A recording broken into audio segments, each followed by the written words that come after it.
Marvel likes to keep its mysteries close to the chest. Funko, however, does not give a damn about that.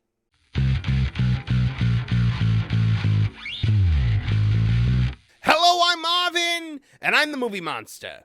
Episode 4 of Agatha All Along was probably the best of the bunch, but that's not saying it was good in any way. In fact, it was pretty boring and bad. Just another escape room with another musical number where something interesting actually happened when a winged demon appeared.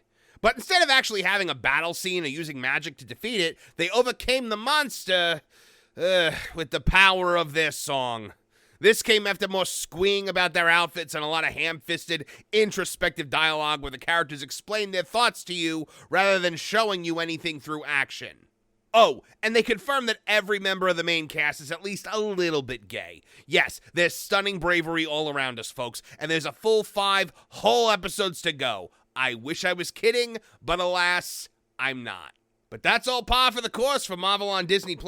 It's typical Marvel streaming fare. But speaking of typical Marvel, there's a mystery at the heart of this story. 2, actually. These mysteries revolve around the identities, namely Aubrey Plaza's character and what her deal is, along with this boy and who he is. The latter isn't really a mystery to anyone who's ever read a comic book, but Marvel is still drawing out the reveal with an obvious red herring that they finally put to bed at the end of this week's episode. But Marvel is always tight-lipped about its mysteries. We didn't know what the bulk of Endgame was going to be about until we actually got in the theater and saw the credits roll. We didn't know the Spider-Men were involved with No Way Home before actually pressing cheeks to seat and letting the movie get more than halfway through. Simply put, Marvel keeps everything close to the chest. Funko, on the other hand, does not appear to care about Marvel's secrecy at all.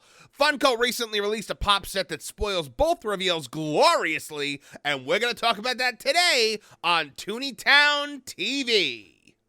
All right, Rio Vidal and Teen's true names in Agatha All Along leak via Funko Pops. Now, this is by Paul Tassi, who is a just putrid virtue signaling Hollywood shill. But we are not going to focus on that here. We're going to focus on the article. We're going to focus on the actual meat of the matter. And that is that, a couple of Funko Pops have spoiled the big reveal. Look, it's not that big of a reveal, if you ask me, because we all knew who Teen was all along. And spoiler alert, he is. But spoiler alert in general, because, if you actually want to see the thing unfold for yourself for some reason, I don't care. We are going to spoil who they are in this through this article. So that is your spoiler alert. So, good Lord, here she is, Rio Vidal, Aubrey Plaza, April Ludgate. She plays April Ludgate in everything that she's in, but that's fine because I happen to like April Ludgate. I enjoy seeing April Ludgate pop up in things. I enjoyed her as the Shadow King on Legion. I enjoy her in Parks and Recreation. I like Aubrey Plaza as an actress. I very much enjoy her. I think she was very good for the show. When she popped up on that horrible episode last night, her scenes were the one thing where I was like, okay, wow, someone with some chops is actually in here. Culture Casino says every week on the Agatha After Party that Kathryn Hahn is supposedly some great actress. I don't see it in this show. My God.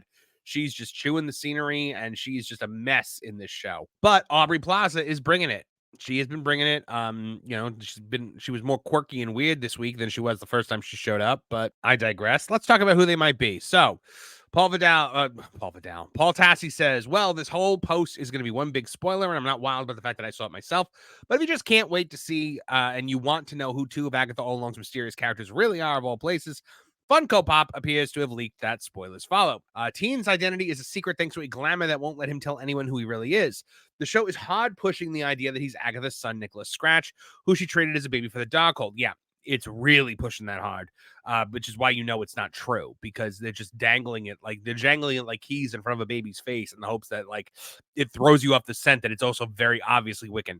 The other option has always been that he is an older version of Billy Maximoff, Wanda's son, with the idea that he may try to resurrect her at the end of The Witch's Road. He either had to be one or the other, and the Funko Pop seen in the back of a box of a non-secret Funko Pop before the image was removed says that he's Wiccan, aka Billy. So there's your answer to that, it seems. And we just saw what Rio Vidal was, but here he is, Wiccan. Now, Rio Vidal is apparently Death. Yep, that's a little bit more surprising, mostly because she does not act at all like Lady Death. Now, Death, well, he'll explain. The identity of Aubrey Plaza's Rio Vidal is more of a shock. We know that she's supposed to be a green witch with a history with Agatha, but it turns out she's more significant as a Marvel figure, as Vidal doesn't even exist in the comics and initially appeared to just be an amalgam of different magic uses. I was fine with that, but I thought that was the case. I was like, cool, original character. All the other ones I think are mostly original characters. Unless I don't know, maybe my obscure Marvel knowledge is off. Maybe I need Kevin Apollo around to give me a little bit more of an oomph. When it comes to he's usually the one to tell me who the obscure characters are. But yeah, I don't remember Patty LaPone's character or middle-aged Asian witch or Candle Witch. But yeah, I thought she was just another one of those original characters that were put up in this show. Apparently not. Apparently, per the omniscience of the Funko Pop, her character has revealed to actually be Death. Not like the nebulous concept of death, though. If you don't read comics, you might think that. In Marvel, Death or Lady Death / Mistress Death is a literal character with significant storylines, including being the love interest of Thanos. Which I'm guessing is not going to happen here because Thanos is, dead. The character first debuted in Captain Marvel comic all the way back in 1973. By the way, that's the actual Captain Marvel. That is Marvel of the Kree, who is a, actually awesome character, not Carol Danvers. So she doesn't go all the way back to 1973 as Captain Marvel.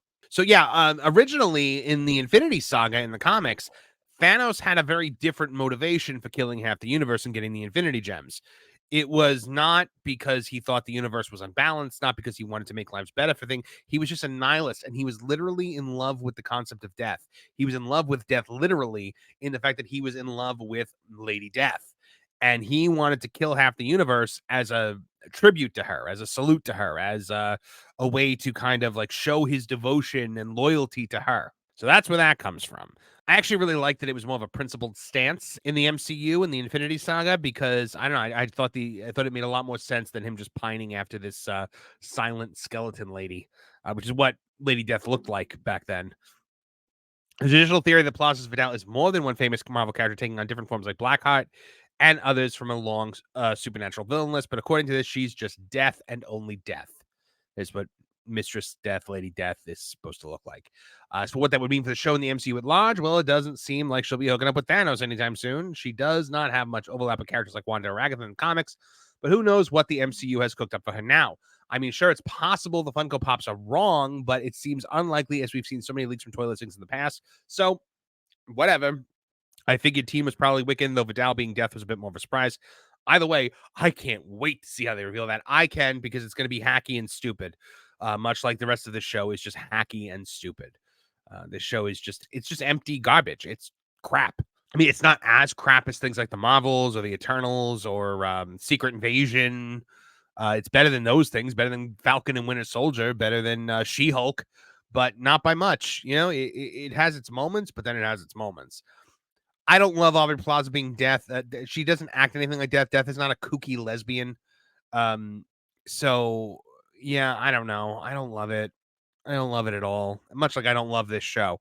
But, guys, I want to know what you guys think. Are you surprised that Aubrey Plaza is Lady Death? Are you surprised that Teen is Wiccan? You should not be surprised by that, especially if you're watching this channel. Let me know. Sound off in the comments below. Let me know. Oh my gosh! Teen is Wiccan? I'm shocked. Nah, seriously. That was the most telegraphed reveal in history, and I don't think Funko did anyone a disservice by revealing that early.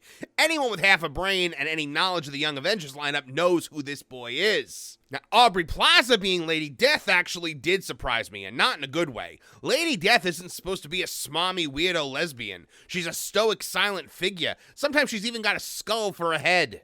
And don't get me wrong, I like Aubrey Plaza. I typically like her in just about everything she does. I liked her as the Shadow King in Legion. I do love Parks and Recreation, one of my favorite shows. And I feel like she was a welcome breath of fresh air in this week's show, but not as Lady Death. I hate when characters are just given the names and titles of established comic book characters, but none of their actual personality traits. It's jarring, and it reeks of writer arrogance. You're essentially saying, I'm going to take this character that somebody else created and change everything about them. At that point, why not just create a new character?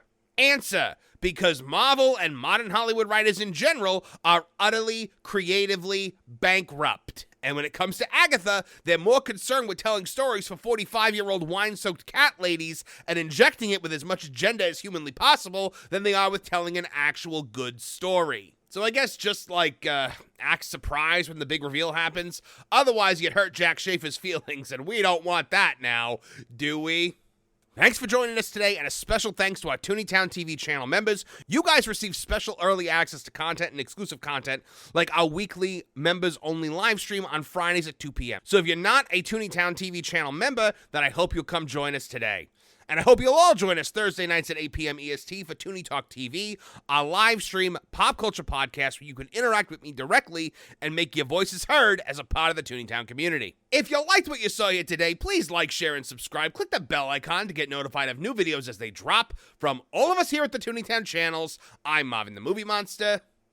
Now get out of here!